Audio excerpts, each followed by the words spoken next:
Olá, seja muito bem-vindo, seja muito bem-vinda a mais uma aula nossa do nosso curso de vacina. Vamos dar continuidade ao nosso curso. Hoje vamos falar sobre alguns conceitos básicos que a gente tem que ter em mente para poder trabalhar com vacinas. Então, vamos relembrar alguns conceitos e vamos falar alguns conceitos que eu tenho certeza que são novidade para vocês.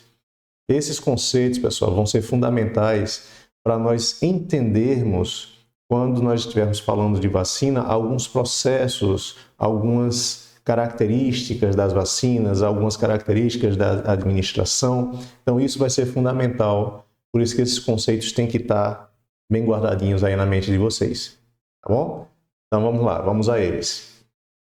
Então, vamos lá, pessoal. Vamos falar sobre conceitos em imunização. O que é que a gente tem que saber? Quando nós falamos de conceitos, primeira coisa que a gente tem que ter em mente, adjuvantes. Esse é um conceito que aparece muito quando a gente fala de vacinas, principalmente de vacinas inativadas. O que são adjuvantes? Adjuvantes, pessoal, são substâncias químicas que eu coloco na vacina para potencializar essa vacina. Como assim, professor? Como assim potencializar? Na verdade, a função do adjuvante é fazer com que a eliminação dessa vacina seja mais difícil de acontecer. Aquele corpo estranho, aquele antígeno que você está colocando no organismo, o sistema imunológico vai ter um trabalho maior para eliminar ele do nosso organismo. Por que isso é importante? Porque quanto maior a permanência desse antígeno no organismo, maior a produção de anticorpos. Por isso nós dizemos que o adjuvante ele vem para potencializar as vacinas. Quando eu trabalho com a vacina com adjuvante, eu faço com que a produção de anticorpos ela seja maior do que se eu não tivesse colocado adjuvante nessa vacina. Lógico e evidente, a gente tem que ter algumas coisas em mente. Por que eu disse inativadas? Não se usam adjuvante em vacina atenuada. Por que não se usa adjuvante em vacina atenuada, professor? Porque o adjuvante que nós utilizamos basicamente é o hidróxido de alumínio. E o hidróxido de alumínio, ele tem capacidade de matar micro-organismos. Então, se eu colocar o hidróxido de alumínio, que é o adjuvante que nós vamos trabalhar nas vacinas, em uma vacina atenuada, o que é que vai acontecer? Ele vai matar os micro-organismos, ou seja, eu vou estar inativando essa vacina. Eu vou estar fazendo com que essa vacina perca sua capacidade imunogênica. Certo? Então, não se usa adjuvante em vacinas atenuadas. Só utilizamos adjuvante em vacinas inativadas. Professor, toda vacina inativada tem adjuvante? Não, nem toda. A grande maioria possui adjuvante na sua composição, mas nem toda vacina inativada possui adjuvante na composição dela. Tá? Como é que nós percebemos isso? Quando uma vacina possui hidróxido de alumínio na sua composição, ela obrigatoriamente tem que ser intramuscular.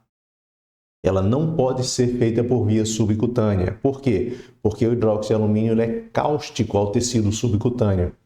Ele causa necrose tissular. Então, se a vacina ela tem hidróxido de alumínio, obrigatoriamente ela tem que ser intramuscular. Ela não pode ser por via subcutânea.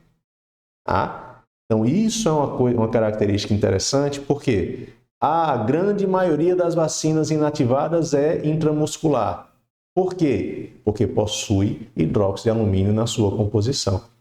Aquelas vacinas inativadas que podem ser feitas por via subcutâneas são justamente aquelas vacinas inativadas que não possuem o hidróxido de alumínio na sua composição, ou seja, não possuem adjuvante. Então, adjuvante, bem simples, como vocês puderam ver. Um outro conceito que a gente tem que trabalhar sempre, que a gente tem que ter muita ciência quando nós trabalhamos com vacina, é a conservação. Vacina tem que ser conservada em refrigeração.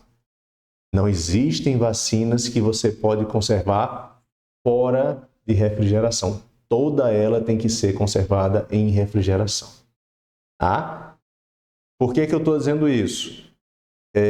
Quando você tira a vacina da refrigeração, coloca ela à temperatura ambiente, ela começa a perder seu potencial imunogênico. Ela começa a desonerar, né? Como o pessoal tradicionalmente costuma dizer. A vacina atenuada, ela corre o risco de mortalidade de micro-organismos, ou seja, ela começa a perder potência, e a vacina inativada, ela começa a se degenerar, ela começa a degradar os componentes da sua vacina. Então, vacina, ela tem que ser conservada em refrigeração. Quanto em refrigeração, professor? 2 a 8 graus. A vacina tem que ser conservada entre 2 e 8 graus. Professor, e as vacinas liofilizadas? Vacina liofilizada é vacina congelada, é menos 20 graus. Na forma liofilizada, ela vai ser conservada ali a menos 20. Quando eu diluir essa vacina, dependendo da vacina, se ela puder ser conservada em refrigeração por algum tempo, algumas horas, aí eu coloco ela entre 2 e 8 graus em refrigeração. Mas toda vacina tem que ser mantida em refrigeração. Não se mantém vacinas em ambientes sem refrigeração, porque você perde a capacidade imunogênica dessa vacina. Então, eu tenho sempre que levar isso em consideração. Outra coisa, só chamando a atenção aqui rapidinho para esse ponto. Geladeira de vacina é para vacina. Refrigerador de vacina é para vacina. Por que que eu estou dizendo isso? Porque refrigerador de vacina não é para suco, não é para sanduíche, não é para almoço. Aquele refrigerador que é feito para vacina, aquela geladeira da unidade básica de saúde lá do interior, que é aquela geladeirinha pequena, que é só para vacina, é só para vacina. Nem água eu coloco lá. Por que que eu tenho que ter esse cuidado? Primeiro, para não misturar alimento com vacinas. Vacinas são micro-organismos, são patógenos que estão ali. Então, não vou misturar água e alimento que eu vou ingerir com vacina. Segundo e mais importante, refrigerador, geladeira de vacina não pode ser aberta constantemente. Eu vou abrir para beber água, abro 2 vezes, 3 vezes, 4 vezes numa manhã. Isso altera a temperatura dentro do refrigerador, aumenta essa temperatura e pode prejudicar as suas vacinas. E você pode perder um lote inteiro de vacina por causa disso. Por isso que refrigerador, geladeira para vacina é só para vacina. Não se coloca mais nada dentro dele, tá? De forma nenhuma. Estou chamando essa atenção porque eu já vi isso acontecer. A gente bate muito nessa tecla, mas ainda assim a gente de vez em quando encontra esse tipo de problema, certo? E um outro ponto que é muito importante a gente lembrar. Faltou energia na unidade básica de saúde. Nesse dia não tem vacinação. Professor, por que nesse dia não tem vacinação? Pessoal, muito simples. Faltou energia, a geladeira parou de refrigerar. Se eu abrir e fechar essa porta, eu vou fazer com que a temperatura suba mais rapidamente dentro dela. E eu posso perder todas as vacinas que estão dentro desse refrigerador. Por isso que faltou energia hoje não tem vacina, porque a geladeira tem que ficar fechada o máximo possível para tentar manter a temperatura lá o máximo possível e evitar perdas para essas vacinas que estão lá dentro. Uma outra característica que a gente tem que falar sobre vacinas, tempo de proteção. Toda vacina protege a mesma quantidade de anos, mesma quantidade de tempo? Não. Depende muito da vacina, depende muito do organismo de quem está recebendo essa vacina. Se eu pegar, por exemplo, 2 indivíduos, um imunocompetente e um imunodeprimido, uma pessoa com capacidade imunológica boa não estou dizendo nem alta, boa, e uma pessoa com capacidade imunológica baixa, e aplicar a mesma vacina inativada nos dois, a produção de anticorpos vai ser diferente. Mas, professor, foi a mesma vacina, a mesma dose, mas a imunidade dos dois é diferente. Aquele que tem a imunidade mais alta vai produzir mais anticorpos do que aquele que tem a imunidade mais baixa. Se aquele que tem imunidade mais baixa produz menos anticorpos, isso quer dizer menor tempo de proteção. E aquilo que nós falamos nas aulas passadas. Quanto maior a produção de anticorpos, maior o tempo de proteção que esse organismo vai ter. Então, pessoas com capacidade imunológica mais baixa, eu já sei que eu não vou ter a mesma duração, o mesmo tempo de proteção que eu teria no indivíduo que é imunocompetente. Além do que, toda vacina tem um tempo de proteção. Não existe vacina eterna. Eu acho muito engraçado quando o pessoal fala isso. Ah, você tomou essa vacina agora quando é criança, você vai passar o resto da vida sem precisar se vacinar novamente. Isso não existe. Infelizmente, não é assim que a banda toca. Por que eu estou dizendo isso? Porque mesmo a IgG, que é produzida em grande quantidade, com o passar do tempo ela desaparece. Ela pode levar 10 anos, 15 anos, 20 anos para desaparecer, mas ela vai desaparecer. Então, invariavelmente, a proteção vai diminuir. Ao longo dos anos, a proteção vai diminuir. Por isso, eu preciso de reforço para algumas vacinas. Ah, mas aquela vacina de infância que você tomou para uma doença de infância, você precisa tomar um reforço na vida adulta? Se é uma doença de infância, não vai ter necessidade. Ah, é um rotavírus. A rotavírus a incidência e a gravidade dele no adulto é praticamente nula. Então não tem necessidade de eu aplicar rotavírus no adulto. A poliomielite. Poliomielite pode acontecer no adulto? Pode, mas é extremamente raro. Poliomielite é característico principalmente da criança. Então não vou vacinar o adulto de poliomielite. A antitetânica, é preciso fazer o reforço? 10 em 10 anos. De 10 em 10 anos eu tenho que tomar uma nova dose da antitetânica. Por que eu tenho que tomar uma nova dose da antitetânica? Porque a produção de anticorpos e IgG no organismo, ela dura em média 10 anos na antitetânica. Se for um indivíduo imunocomprometido, vai ser menos tempo ainda. Então eu tenho que fazer esse reforço gradativamente. Vacina contra sarampo, a tríplice viral. Eu preciso aplicar no adulto? Precisa, porque aquela que você aplicou na infância, ela vai lhe oferecer uma proteção em média de 20 anos. Você precisa de uma dose na vida adulta para se proteger. E isso, todas as vacinas vão ter essas características, pessoal. Então, esqueça aquela ideia de que é uma vacina eterna. Eu acho muito engraçado esse termo. É uma vacina eterna. Tá?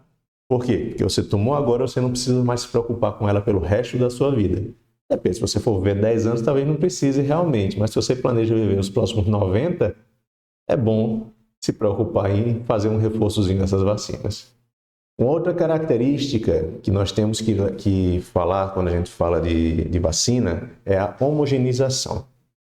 Toda vez que você vai preparar uma dose de vacina, você tem que homogeneizar essa vacina. Por que isso? Porque, pessoal, eu tenho um tubo com um meio líquido, que é um diluente, e sólidos ali dentro, que são os antígenos. Se eu tenho um meio líquido com sólido e eu coloco em uma superfície para ele repousar, ele vai estar lá no refrigerador, repousando. O que é que vai acontecer? Física básica. O sólido ele vai se sedimentar. Com o passar do tempo ele vai se sedimentar. Se eu não homogeneizar a minha vacina antes de preparar a dose, o que é que vai acontecer? eu vou aplicar no meu paciente só água destilada, só diluente. E aí? Aí vamos supor que eu tenho uma ampola de 10 doses, aí eu vou aplicando sem homogeneizar, aí eu aplico 9 doses de diluente, de água destilada, e a última dose eu aplico uma dose para 10 pessoas. Olha o problema que vai estar gerando. Então, todas as vezes que eu vou preparar uma dose para aplicar de vacina, eu tenho que homogeneizar essa vacina.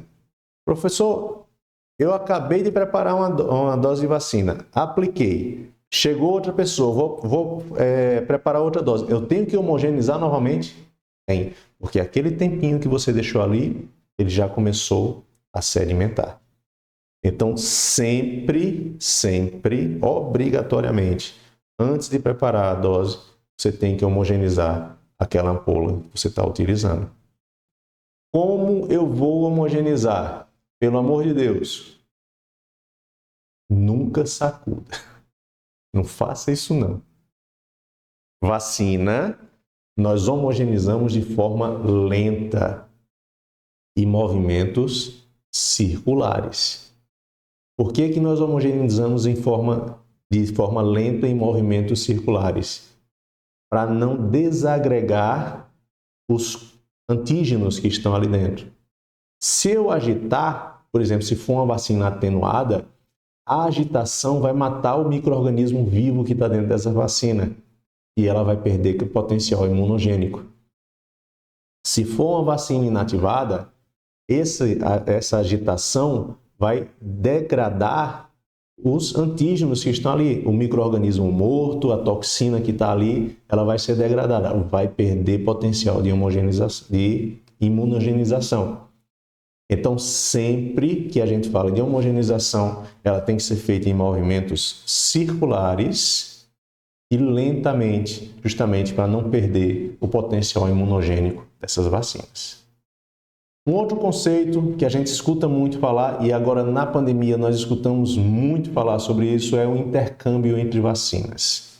Esse intercâmbio entre vacinas agora na pandemia de Covid foi uma queda de braço muito grande, vamos dizer assim. Por que isso? De forma geral, não se recomenda intercâmbio entre vacinas. Professor, o que é o intercâmbio entre vacinas? Pessoal, intercâmbio entre vacinas, eu começar a vacinar com a vacina de um fabricante e terminar com a vacina de outro fabricante. Vamos supor aqui, deixa eu explicar para vocês direitinho. Eu tenho uma vacina que eu preciso trabalhar 3 doses para garantir a imunidade. Aí a primeira dose eu faço de um fabricante. A segunda dose eu faço de outro fabricante. E a terceira dose eu faço do primeiro fabricante ou de um terceiro fabricante ainda. Isso não deve ser feito. Por que que isso não deve ser feito? Porque eu posso ter uma reação a essa vacina, causar danos ao organismo do meu paciente e não relacionar essa vacina. Por que não vou relacionar essa vacina? Ele tomou a primeira dose e não teve nada.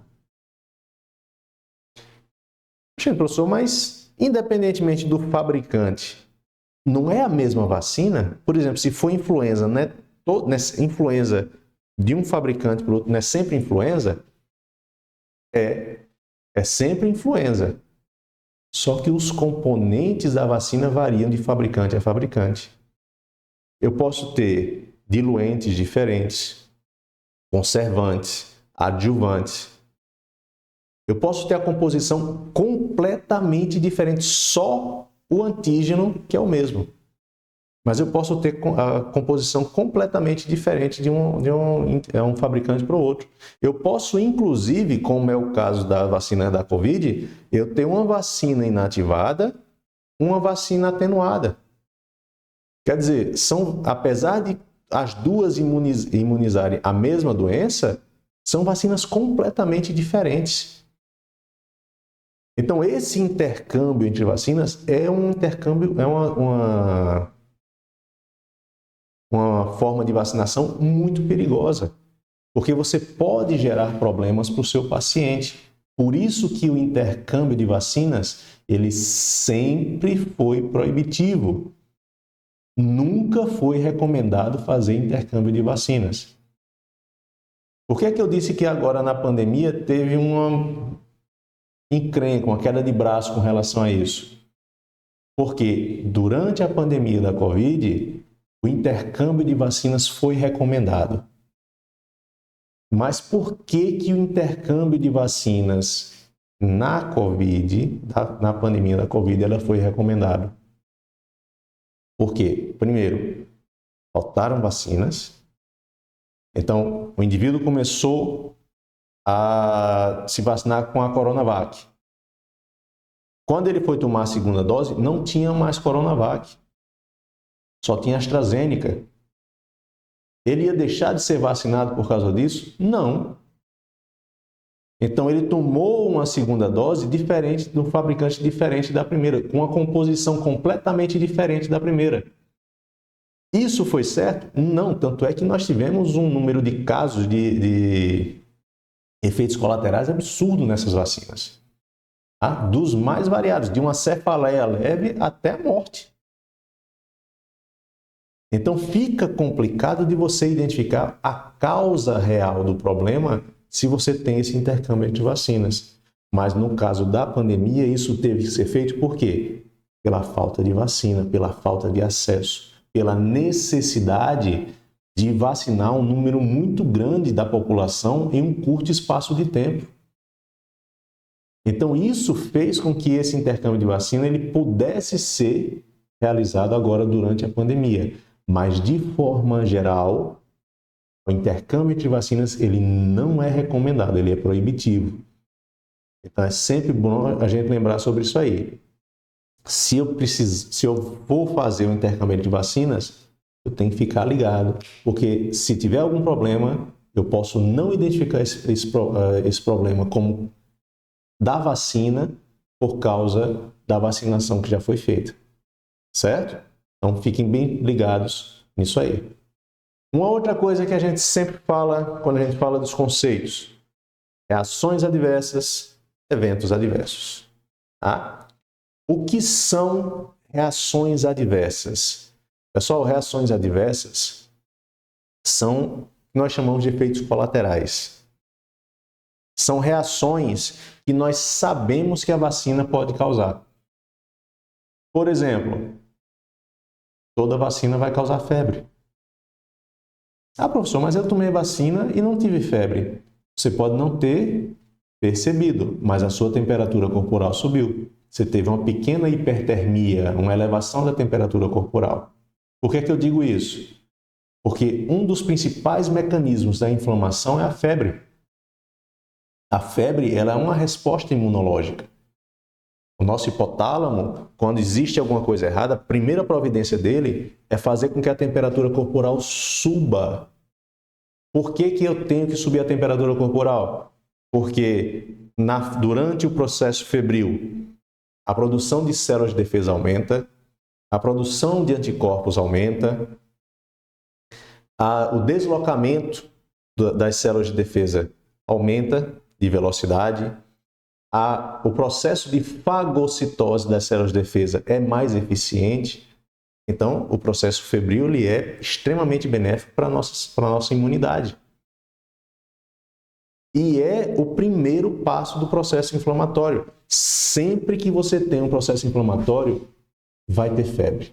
Você pode até não perceber, porque o aumento pode ter sido discreto, mas ele vai ter. Isso quer dizer que toda vez que você tem um antígeno, um corpo estranho entrando no seu organismo, você vai ter febre. Isso quer dizer que todas as vezes que você toma uma vacina, você tem febre. Então, febre é uma reação adversa. É uma reação esperada do processo de vacinação. Eu já sei, eu me vacinei, eu já sei que eu vou ter febre. Faz parte. Tá? Então, a febre, a dor local, um pequeno rubor. Essas reações são reações normais. Por que são reações normais? Porque eu estou introduzindo um corpo estranho no organismo do meu paciente. Então, é normal que ele tenha reações adversas. Tá? Então, essas reações fazem parte do dia a dia de quem trabalha com vacina. Que, inclusive, eu chamo bastante atenção para a questão da febre, porque eu já escutei muito profissionais de saúde que trabalham há muito tempo com vacina. Eles vacinam a criança, aí olham para a mãe e dizem assim, ele vai ter um pouquinho de febre, chega em casa, pode dar um antitérmico já para ele não ter uma febre mais alta. Pessoal, febre de vacina, reação adversa, é uma febre baixa, menos de 38,5. Na verdade, a grande maioria das vezes, menos de 38 graus. Febre com menos de 38,5 é uma febre que eu não preciso usar antitérmico. O organismo ele vai controlar essa temperatura tranquilamente. E como eu acabei de explicar, é necessário esse processo febril. Ajuda na resposta imunológica. Mais do que isso, quando eu uso um antitérmico, um paracetamol, uma dipirona, eu quebro a cascata inflamatória. Eu não interrompo só a febre, eu interrompo a resposta inflamatória propriamente dita. O que é que isso quer dizer? Quer dizer que eu também interrompo a produção de anticorpos. Ah, professor, vai parar de produzir anticorpos? Não. Vai reduzir drasticamente, depois de 6 a 8 horas ele volta a produzir anticorpos novamente. Só que ele vai produzir uma quantidade menor do que produziria se não tivesse dado um antitérmico. Então esse hábito, né, que eu lembro de uma aluna minha que eu comentei sobre isso na sala, e ela olhou e disse, professor, lá no posto de saúde que eu trabalho, o pessoal já recomenda que a mãe venha de casa já com antitérmico. Quer dizer, já dá um antitérmico em casa para quando chegar, já tomar a vacina, já está com o antitérmico agindo. É errado, pessoal. Isso prejudica a resposta imunológica, isso prejudica a produção de anticorpos. Então, não se recomenda o uso de antitérmico pós-vacinação justamente por causa disso. Isso é imunológico, não tem nada a ver com a vacina, tem a ver com o organismo. Tá com febre, o que é que eu faço? Dá um banho, faz uma compressa, mantém a temperatura baixa, essa febre vai ceder rapidinho, não vai demorar muito tempo.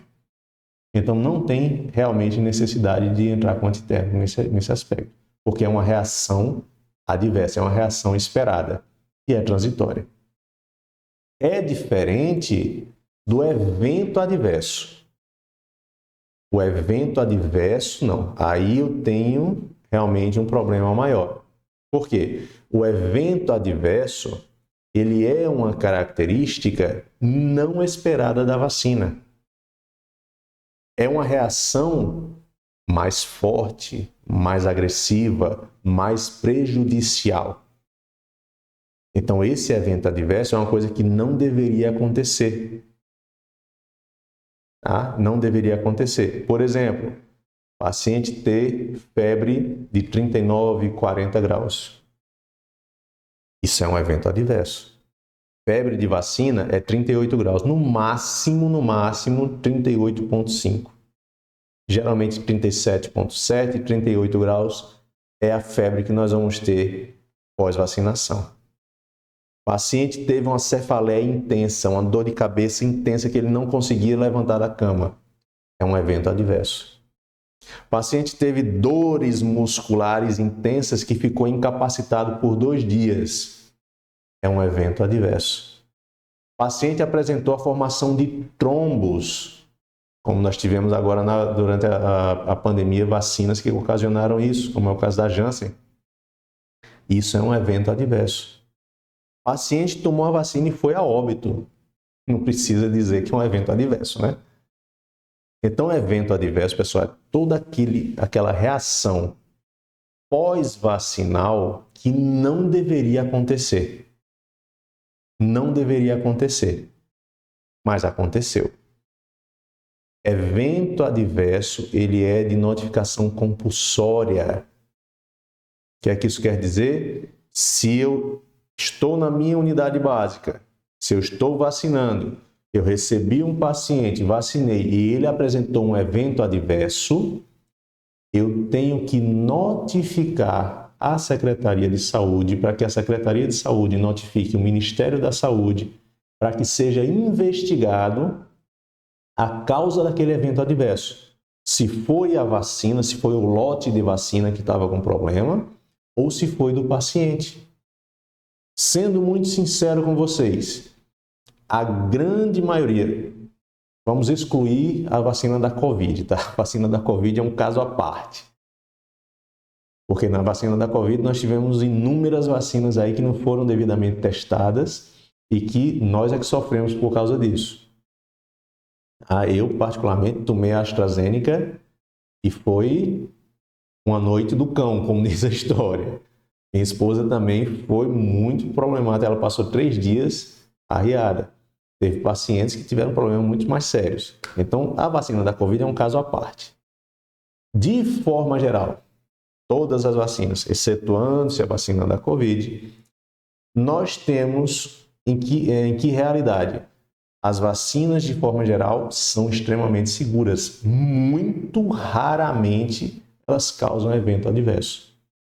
Então, quando a gente relaciona o número de eventos adversos, pouquíssimos deles são por causa da vacina propriamente dita.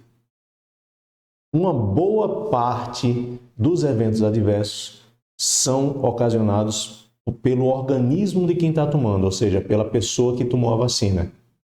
Ela é alérgica a algum componente da vacina, tá? Ela é alérgica a um antibiótico, é alérgica a um conservante, é alérgica a algum adjuvante que esteja ali dentro. Então, a pessoa, o organismo da pessoa tem alergia àquela vacina. Então, o evento adverso, na verdade, não foi da vacina, foi do organismo da pessoa. Mas, por incrível que pareça, a maior causa de evento adverso nem é a vacina, nem é o organismo do paciente.